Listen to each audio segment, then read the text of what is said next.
This is the Real Hustle. Welcome back to This is the Real Hustle podcast. I'm your host, Tanika. For those of you who are tuning in for the first time, welcome. This is a safe space for everybody. Thank you for being here. For the ones who are just coming back, thank you for coming back, y'all. Hey, we back. Okay, so listen. Today, first, before we start talking, I gotta say this. Some stuff we just got to start laughing at, right? We can't take everything personal because what I come to realize is that sometimes people project what they are feeling or what they are going through on us or on you. And if we are not aware or in tune with us and knowing who we are, then we will allow what others are saying, even though we know it's not true, to make us feel a certain way and make certain things come out that we don't like. Anger. Like, no. Why am I going to get angry about something that I know is not true? Why am I gonna get angry about something when I know that's not even my character? Like, people gonna talk, people gonna say what they want to say, and that's fine. And sometimes people be upset, but don't get upset. Just start laughing at it, especially when you know who you are, when you know your character, when you know all of those things. Just laugh. Don't take it personal, and then pray for the person that said it. Whoever may talk or whatever rumors you may hear, start laughing about it. You don't need to defend yourself. You don't need to go and address the person. Just laugh. Just laugh. Because it's okay. It's okay. You know who you are, man. Listen, I I thank God because I am learning that now. I am learning to laugh and not give certain things my energy because I have to preserve my energy for what actually deserves it, if that makes sense. Like the good things in my life, the good things or the things that I'm supposed to be pouring into, that's what deserves my energy. Nothing else deserves my energy, especially not no negativity. Now, listen, think what you want to think. Say whatever you want to say. Y'all, let them talk. That's what people do. That is, it's a freedom of speech. Let them talk. Just be in tune with you and know who you are and know what's real. Everything else, just laugh about it. Okay? It's funny. Listen, get a good laugh. Get a good gut laugh. A gut laugh from down under. Like Ike told Tina, I need to hear from here. Listen, get a good gut laugh. And when you get that good gut laugh about you, what you heard about you, I'm talking about, you gonna feel better. You're gonna feel so much better. It's so crazy. And then once you finally laugh and not get upset, I'm telling you, it'll start to come more easy. It'll be easier every single time you hear something because it won't stop. You know what I mean? Just know who you are. Don't never second guess you. Make sure you in tune with you. I guess that was kind of like a vibe check. So check on you, check in with you, and make sure that you don't feed anything that is not supposed to be fed. No negativity at all positive, good things. Feed those things and separate yourself if you need to. And don't feel bad about it. Separate yourself to make sure you okay, make sure you grounded, and you be cool. But anyway, so dang, I lost my spot. I was supposed to be talking about something else, but I had to talk about that. Oh yeah, shout out to my son, y'all. My son Anton, he is my man. Okay, he is not my man, but he is my cameraman, my editor. He do all the things. And I was just watching him while we was getting this set up, and I was just like, oh, my son love me, and he really be getting my stuff together. Y'all, listen. He gets it. Y'all don't even be noticing what we go through over here. Behind the scenes is crazy, but he's amazing. So shout out to Anton, y'all. Shout out to my son. And yeah, he's that. He may not be able to help you out. Yes, he will. He'll help you out. He's a computer genius. Just FYI, if y'all need something done with computers, phones, anything, DM me for that too. I'll give you my son's information. He's great. Okay, so anyway, I wanted to talk about like my vision. Of course, I was very transparent about when I was depressed. I felt really, really down. I was in a really, really dark space, and I really didn't know like how to function. Like, of course, I'm bipolar, so most of the time I'm manic. Like I'm all over the place, or I'm in a space where I'm able to manage. But I just came out of a low place, and I'm still, you know, grasping everything that God showed me in that place. However, I feel good. So, one thing that I did learn about while I was in that space is emotional intelligence. And I'm going to give you the definition of emotional intelligence. I learned more about it. Okay. Emotional intelligence is the ability to understand your own emotions, manage them, and recognize emotions in others too. It's when you can pause before reacting, when you can start asking yourself, what am I really feeling right now and why? Listen, that's some of the hardest stuff you have to do if you've never learned it. So, listen, y'all, before I start, if you have smaller children, it's very important to make sure they understand what emotional intelligence is and make sure they are in control of their emotions at all times, because that will predict how they function in the world right now and how they respond to things. Okay. And not even just in the world, but at their job, when in their careers. Like, it's very, very important to know, like, what emotional intelligence are, and really be able to feel what you feel, name that emotion, process why you feel it, and then respond if you need to respond, or don't respond. Because a lot of the times we don't know what we're feeling. We take everything to anger, hurt, sadness, depression, whatever, and then we respond a certain way, and that may not be what you're feeling. So when you are aware of what your emotions are and can identify it, it is so much easier to process what you're feeling and respond accordingly. To respond is to process and know what you're saying and mean what you're saying. To react is sometimes just off the fly. You just do it and not really, I didn't mean to do that. So when you have emotional intelligence and you're in a space where you understand and process, you can handle things differently accordingly. Okay. That's what I did want to tell y'all. But anyway, going back, right? So when I was in that depressed mode, I was so scared to tell the world, but God told me to, so I did. Boom. Y'all know about it anyway. However, what I will say is, while I was in that space, I felt like I couldn't see. I felt like I was floating. And what I realized is that I kind of was. You know what I'm saying? Yes, I had a lot of rough days. But in those days, in those times, God showed me a lot. And I couldn't wrap my head around what he was showing me at the time, because I really didn't want to accept it. At times I felt like I was dying. Like, I literally looked in the mirror and felt like I did not recognize who I was seeing, because it looked like a ghost almost. My eyes was black. It was crazy. It was a lot.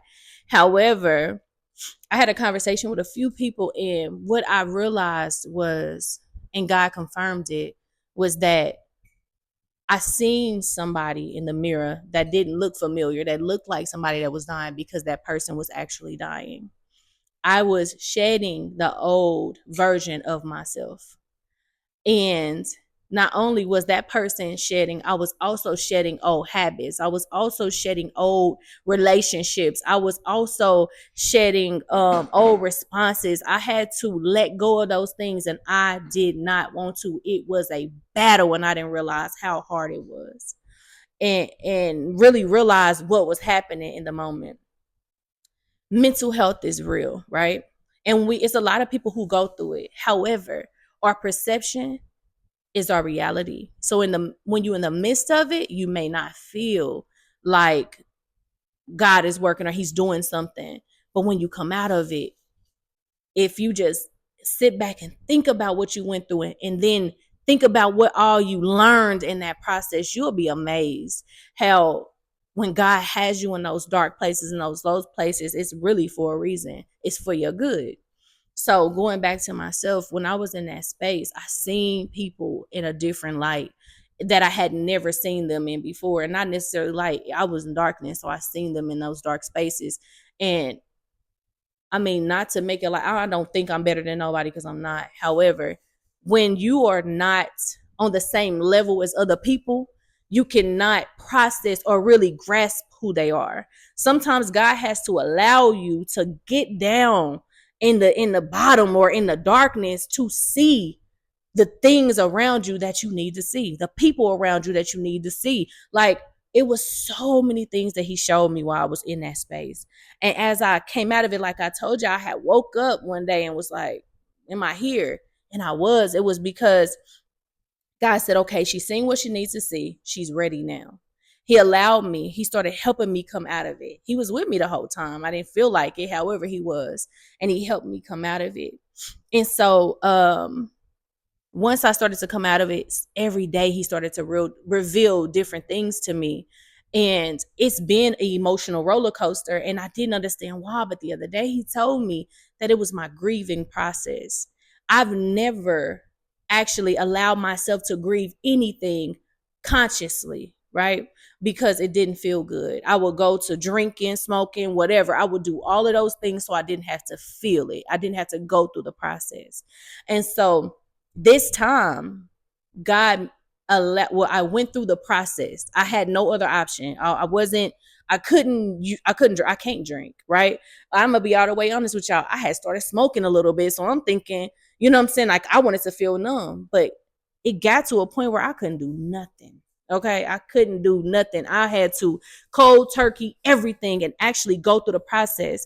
And me and my son had a conversation, and he was like, a lot of the times we try to go around the situation. We try to go over our trials, over our tribulations, over our dark times. We try to go around it, over it, whatever we can do to not go through it. And that's how we always end up back in a space where we're going through the same thing. But if we allow ourselves to go through the process and feel what we need to feel and not necessarily understand it, because we may not understand at that time, but just go through the process and get to the other side by going through it, it's something so much greater on the other side. You will get the understanding you need when it's time, when you're really ready to process it. But I had to actually go through the grieving process, y'all. And I ain't never grieved before because it don't feel good. It's ugly. Grieving can be ugly. So another thing that I wanted to tell y'all about was grieving was a part of my healing. But there are 5 stages of grieving. One is denial. One is anger. One is bargaining, depression, and acceptance. Denial. Example, this ain't really affected me. I'm good. When things happen in our life, or when we got to let go of things, we try to act like it don't bother us, but it do. So that's denial. Anger.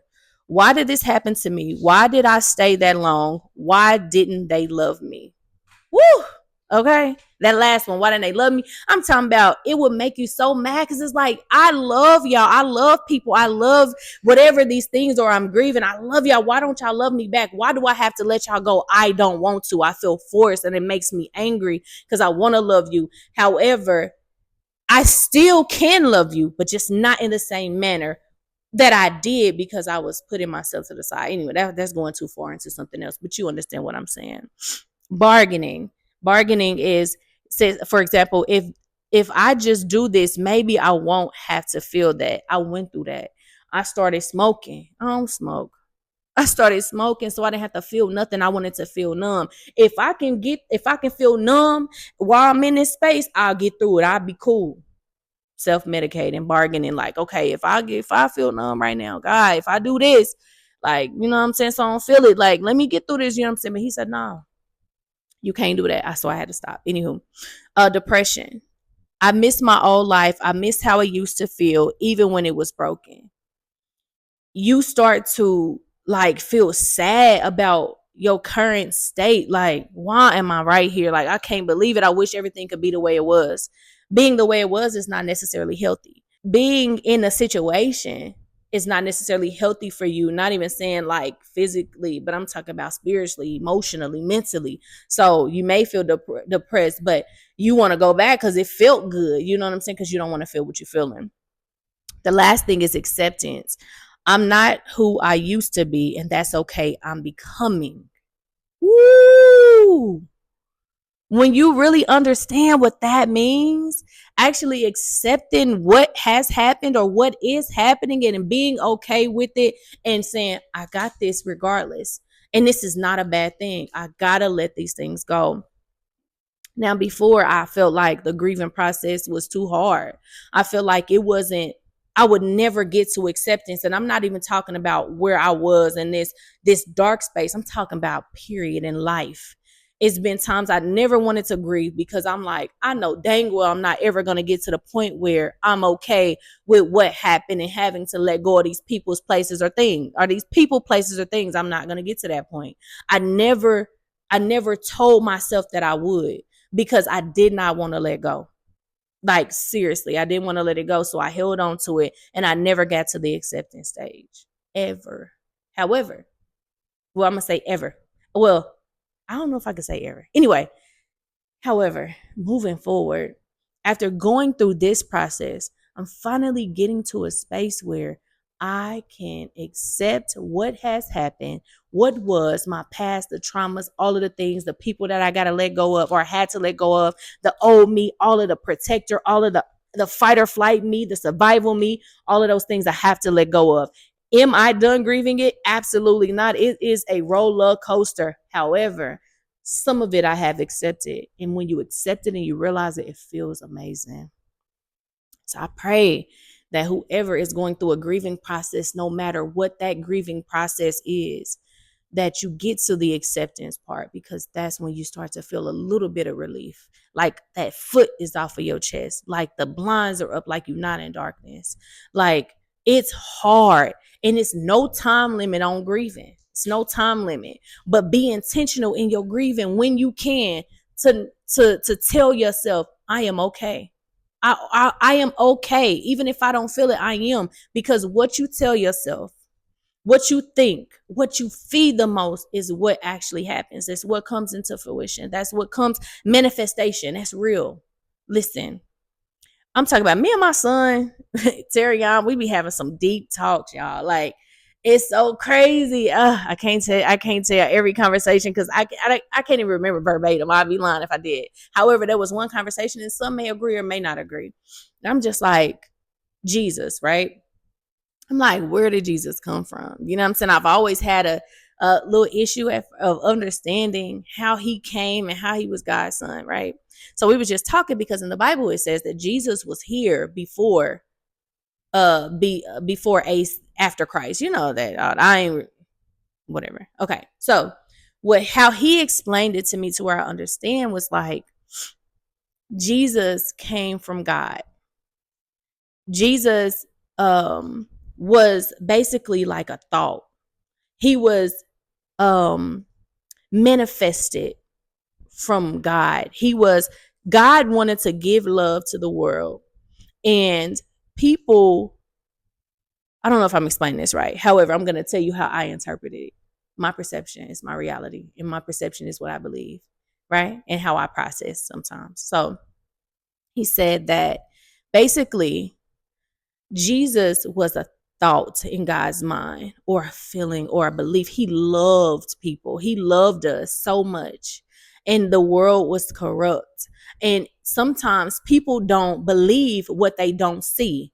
And so he wanted to give us a guide, Guide, a guide, and to teach us how to love. So he manifested Jesus.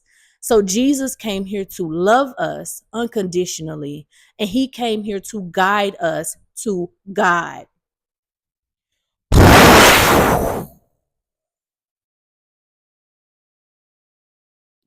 Jesus, I'm going to repeat it. Jesus is a guide to God. He is love. He is God's love. Jesus is. Okay. I ain't going to go too far into it, y'all. But he's amazing. I love Jesus. I always try to figure out why I feel like I embodied love. I don't look to hurt people. That is not my mission. My goal when I meet somebody is not to hurt them. My thoughts don't go to hurt you. When I meet you, I'm going to observe you because I'm a Virgo. I don't know who's in astrology and all that. However, I'm a Virgo. I'm a reader. I pay attention to everything. I will read you without you even knowing it. However, even based off what I get from my reading of you, from seeing you, it's not I hate this person, I don't like this person automatically. No. What I want to give is a piece of me. So that way, whatever you may be feeling or whatever I get, I still want you to feel my good energy. I still want to give you some form of love. And I never understood why, but now I know. It's because God put that kind of love in me. My mission is to love and to spread the word. I'm talking about even if you don't believe in God yet or believe I'm not going all the way there. However, I want to love. It's just like, dang, that's why I feel like I embody love, because God is love and he's my daddy. Y'all, God is my daddy. I love God so much. Anyway, okay. So going back, when I was in that dark space, I had to be so that way I can see the things that God wanted me to see. So I can see the people and the places and all of the things that I have been that I need to let go of. And I was battling God about doing this and so many other things and letting so many things go because I didn't want to. I wasn't ready. I wasn't ready to grieve it. I wasn't ready to do anything, but it's not our time. And when you are called, when you are chosen, you have to do what he tells you to do, period. So before I move forward, going to the people who are like me, who are dealing with mental health, who are dealing with being in dark spaces, who are dealing with mania, like being manic, psychosis, whatever, or whatever you're going through, understand that you will come out of it.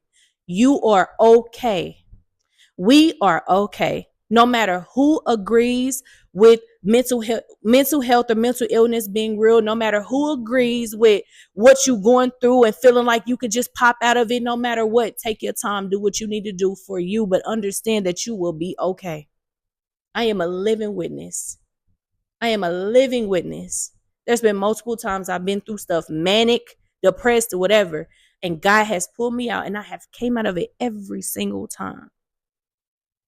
Every time. You are okay. Even if you don't feel like it. Even on the days you feel the worst, keep in mind you are fine. Those of you that are grieving the loss of something, being physically, mentally, spiritually, emotionally, understand you have to go through the process. Don't try to go around it. Don't try to go over it. Don't try to go under it. Go through it. Is it going to be easy? Absolutely not. No, it's not. When is it going to be over? I have no idea. It may take some time, but understand that it is, that you are going to be okay. You are going to get to the fifth stage, which is acceptance. And then when you accept it, you might even go back to denial, because the grieving process, the stages, you can go through them at different times. Understand that you are okay though. Still tell yourself that. Speak life into yourself. Speak life into people. That's what a lot of people are missing. Speak life into yourself, or somebody. If you are somebody that knows somebody who's struggling, speak life into them. Speak life into them because they need it. Because that one thing you say could save their life. Sometimes when we are in this, it's so intense that it's a matter of life and death. And I'm not even just talking about physically. I'm talking about emotionally, spiritually. People are literally walking around dead because they didn't have somebody or something to speak life or breathe life into them. Listen, y'all, it's all of our responsibility for our siblings, our brothers and sisters out here, to speak life into them. I'm not saying go around and do that all the time. You have to be strong enough to do it. And you have to be willing to do it. So just do the work for you first. And then help. Or even while you're in the midst of it, if somebody need a word, if you can muster up the strength, give it to them. Because you just never know how far somebody is. You could be saving somebody's life. Just trust yourself. God got you. And if you don't believe in God, understand that there are different realms. And you can be somebody's life jacket by just saying one or two words. So I had to tell y'all that. And then I'll go back. So I felt like God allowed me to be in that dark space. And then I came out of it and I didn't see things the same. Like some things I'm still processing. However, my vision is different. I felt like God humbled me with so many different things. And I was talking to my son, Terrion, and I was telling him, I'm like, God humbled me. And he was like, nah, mama.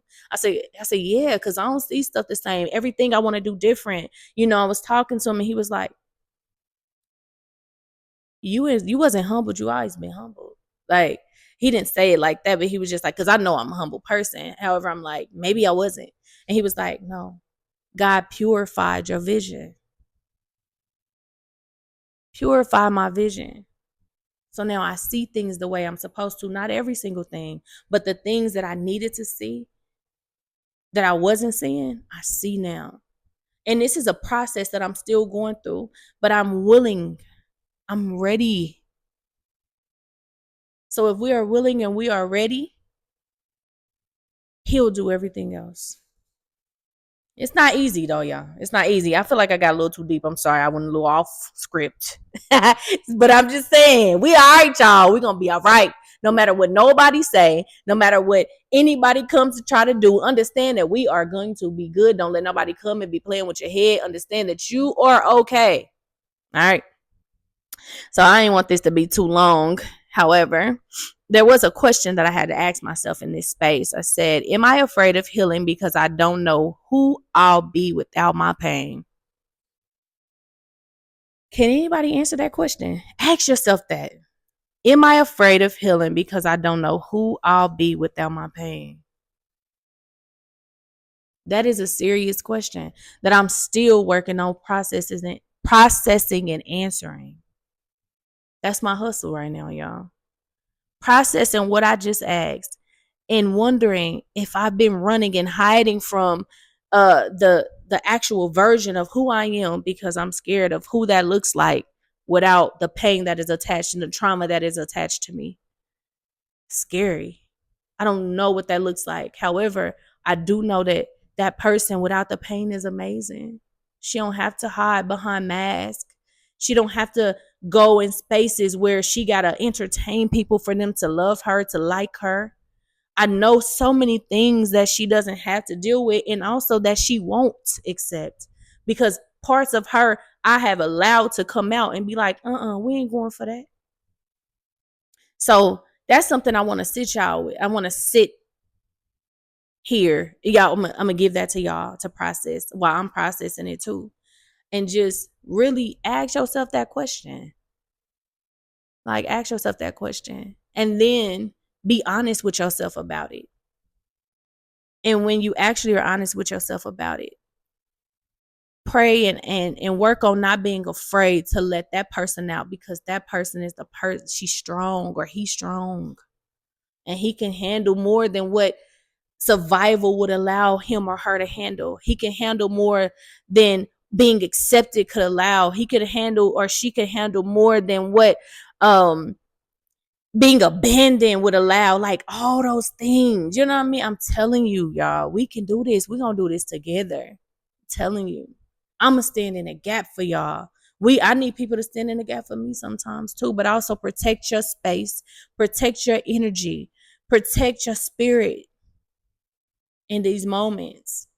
Don't be mad or don't let somebody make you feel bad about choosing you and your space and your energy first. Don't be mad at others if you see that that's what they're doing because we don't know what others' walk is like. Everybody's walk is not the same. Don't take stuff so personal. It ain't necessarily about you. A lot of the times it ain't about you. So anyway, yes, I feel like I wrote something else down to say. What is it? Let's see. Oh, I guess I don't gotta say it, but this is for anybody who's in the in-between like me, figuring it out, coming out of this thing that you are in. It's all temporary. Even these bodies that we in are temporary, okay? This is just a shell. Protect your spirit. Okay? Protect your spirit. And just know it's temporary. You are okay. And speak life into yourself and others. It's our responsibility for us and for others. But make sure you're strong enough to you first, okay? Love on you. Do things that make you happy. If you like to read, take some time, go read. If you like to go for walks, take some time, go walk. What makes you happy? You like to eat. If at a certain fast food place, when you're feeling bad, go get that food that you like and go sit and eat. If you like the outdoors, sit and eat it outside. If you don't, sit and eat it at home and watch your favorite show and laugh. But make sure you get a good gut laugh at certain stuff, even when you don't feel like it. Push through and fight. Because you are counting on you, but it's also other people who see you, even if they don't say it, and they are counting on you too. It's people that are assigned to us, even if we don't know it yet. So, anyway, that wraps up this episode, y'all. I'm so glad that y'all are here, that y'all came back with me. Like, I'm so excited about where we are headed. I'm so excited about our future. I'm so excited about our progression, our growth. I'm so excited about our new hustle. Like, I'm just excited for us overall. Even in the midst of us going through our stuff, we still good. Okay? So, again, thank y'all for tuning in. I will see y'all next Wednesday. Y'all know what to do. Subscribe, comment, share, all the things. Okay? Yeah, just do it. If it don't resonate with you, send it to somebody who it will resonate with. Okay? Send it, share it, or don't. It's up to you. But I just hope it helps. I'm just being obedient. I'm here so I won't get fined. Okay. All right, now y'all. Thank y'all. Peace. Bye. I'm about to say thank y'all. Peace out. Love y'all. Good night. Bye. That's it for today's episode of This is the Real Hustle. If something hit your heart, share it, tag a friend, or just sit with it. Remember, this hustle is not about performing, it's about becoming. Life is hard, but you don't have to do it alone. You can follow the show at The Real Hustle Pod, DM me, and tell me what your this is. I see you, I'm praying for you, and we're walking this thing out together, one conversation at a time.